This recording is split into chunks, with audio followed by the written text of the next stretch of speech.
Aujourd'hui chez Projet Écolo, on vous explique les bienfaits du miel, ses propriétés et ses contre-indications. Bonne vidéo!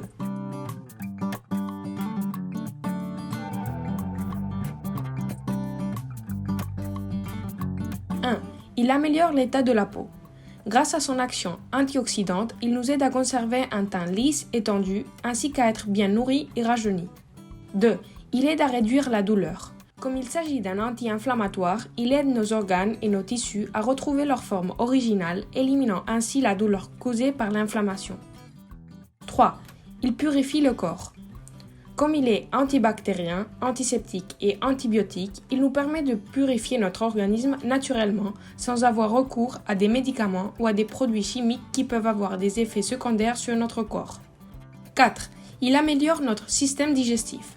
Lorsque nous consommons régulièrement du miel, notre système digestif améliore ses fonctions tout en prenant soin de notre flore intestinale. Grâce à ses propriétés prébiotiques, la santé intestinale est améliorée et le processus digestif peut être efficace et moins gênant qu'en cas d'irrégularité intestinale. 5. Il soulage les affections des voies respiratoires. Il a la capacité de soulager les affections des voies respiratoires, de la muqueuse buccale et de la gorge. En cas d'inconfort dans ces zones, il est conseillé de prendre un sirop préparé en mettant une tasse de miel et le jus de 5 citrons dans une bouteille à large ouverture. Bouchez la bouteille et agitez-la bien. Laissez reposer pendant 2 heures avant de le prendre à la cuillère comme s'il s'agissait d'un sirop. 6.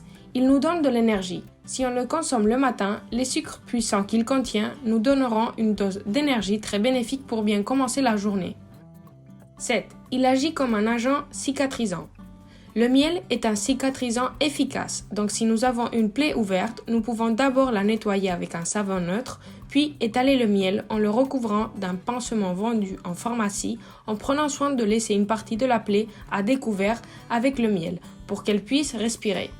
Il est important de noter que ce remède curatif ne doit pas être utilisé sur des plaies trop profondes, sur des plaies suturées ou sur des brûlures graves.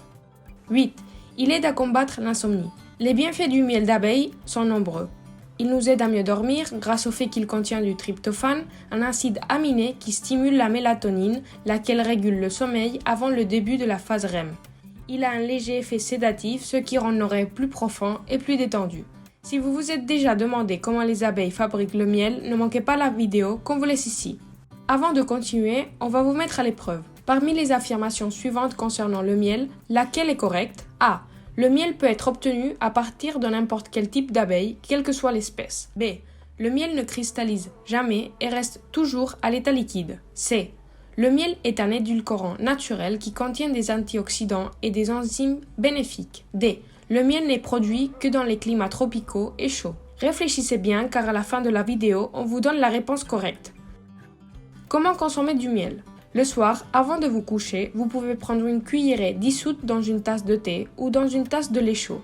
De même, le matin, avant le petit déjeuner, vous pouvez prendre la cuillerée de miel directement sans la diluer. Vous pouvez également l'incorporer dans de nombreuses préparations de desserts, comme édulcorant dans les boissons ou dans les cocktails de fruits.